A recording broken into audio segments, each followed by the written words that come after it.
Our people have a long history in the great state of Ohio. Our proud nations have been numerous. Our native lands have been taken by force and by treaty. Many generations have been forcibly moved away from Ohio, but many of our descendants live here today. Who are we who remain? Are we the warriors portrayed by Hollywood movies? How about the mascots and the symbols of modern sports teams? No, we are simply a part of the community, citizens of the state. We are doctors and lawyers, police and firefighters, mill workers and mall walkers, moms and dads, brothers and sisters, friends and neighbors.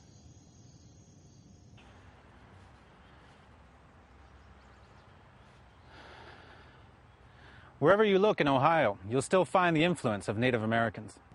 Despite all of the wars, broken treaties, forced movement to faraway places, many Native Americans still call Ohio home. From direct descendants of Native nations that lived here, to people who came from the West, and those who came to the state from the South and Central America, Native Americans are part of the modern fabric of Ohio, whether you live in one of the numerous Ohio counties or towns named after Native nations, or enjoy the recreational opportunities at one of Ohio's native-named water attractions. You are never far away from Native American influence or history. So what should we know about Native American descendants who live and work in Ohio today? Like other Ohioans, they work, play, worship, pay taxes, and vote. And like other ethnic peoples who have made their homes in Ohio for many generations, Native Americans respect and practice traditions passed down through generations, while leading thoroughly modern-day lives. It's real difficult for parents of a particular nation to make sure that their children learn their own traditions and understand that this is wonderful. Let's share with the whole world. Let's embrace these cultures, but this is your tradition. This is who you are. It's important to reject popular stereotypes of Native people. So what are stereotypes? These are ideas that many people have about a group that may often be untrue or only partially true. What are some of these stereotypes? One big one is that all Native Americans are warlike and treacherous. In reality, Native people fought to defend their land and the way of life from European invaders. Another misconception is that Native Americans had no civilization. Actually, they were very civilized, just culturally different from the Europeans. Before Columbus, Native nations governed themselves, with forms of government that met their specific needs. We already had in place government. We had things that governed us and what we were to do, and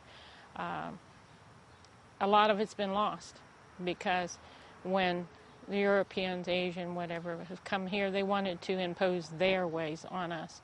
And so we've lost languages, we've lost customs, we've lost a lot of things through that. The fact that we were considered not people. What about the use of Native American symbols in today's society? Is it right to use pictures or cartoon images of Native Americans as mascots for sports teams? How about having thousands of sports fans doing a tomahawk chop to the beat of a tom-tom? Do team names like Indians, Redskins, Braves, Apaches, or Chippewa have any more place in our society than teams called Italians, Mexicans, Africans, or white people? Do you think Native people like being addressed as Chief, Buck, Brave, Squaw, Geronimo, or Sitting Bull? How about being greeted with the word how? Do they appreciate hearing language that makes fun of the way their ancestors might have spoken the English that they were learning, like, let's smoke 'em peace pipe? Just remember that it is wrong to stereotype anybody. I grew up in a world that was pretty much ruled by the media, and that when I go into a school, 95% of what these children know is the stuff that comes out of, the media.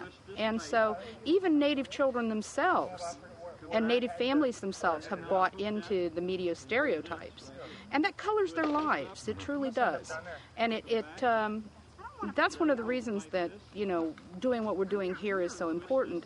And I think it's one of the reasons we've had so much support from the Native community, is that this is a concern of Native people. There are many ways we can learn the truth about Ohio's Native Americans.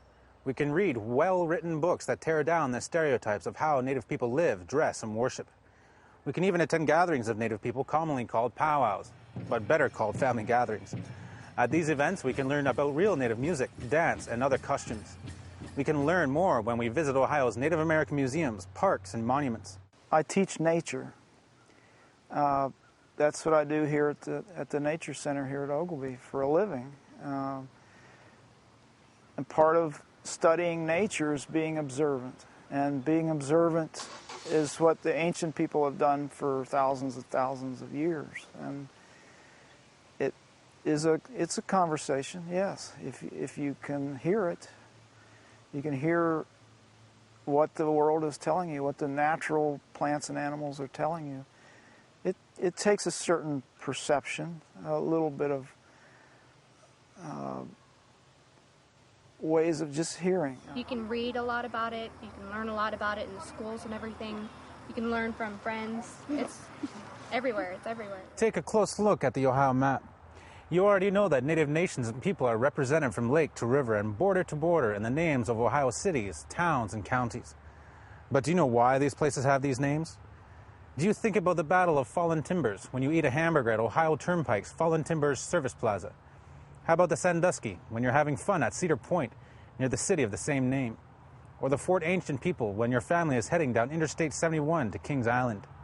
Did you ever connect the Mingo people with the town of Mingo Junction? Are you aware that the fort that once stood at defiance, that was used to conduct wars against Ohio's native nations? Are these places living histories of the people that are named after? Can they teach us about customs and languages? Or are these just places on a map? In the city of Cleveland, I believe they have something like, I think 7,000 or 8,000 Native Americans that are located in the city of Cleveland. You have Navajos, you have Cherokees, you have Shawnees, you have Lakotas, you have Dakotas. You know, there's like a mishmash of all different kinds of tribes. And that's another issue, trying to deal with all the different kinds of tribes. People automatically assume because you say American Indian or Native American, everybody's the same. And that isn't the truth. You know, they're just as different as Irish and French and German.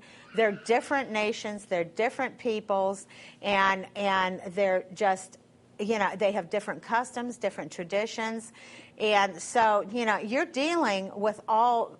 There's like 500 and I think 3 separate nations of Native Americans. So when you say American Indian, you're not dealing with one tribe or one group of people. You're dealing with 503 different and separate peoples. Over the last 500 years, many aspects of Native American life have changed. They no longer hunt and gather for all of their food. They don't fish Ohio's waterways from bark-covered canoes. There's no longer a systematic government program to move Native people from the traditional lands where they live, or an army cutting off the last branches of their family trees. But Native Americans still feel the effects of cultural compression, racism, and forced living on government reservations. They still face discrimination and stereotyping, and many suffer economic hardships and unemployment. You can't understand Ohio without first learning about our Native citizens and why we call our program One State, Many Nations.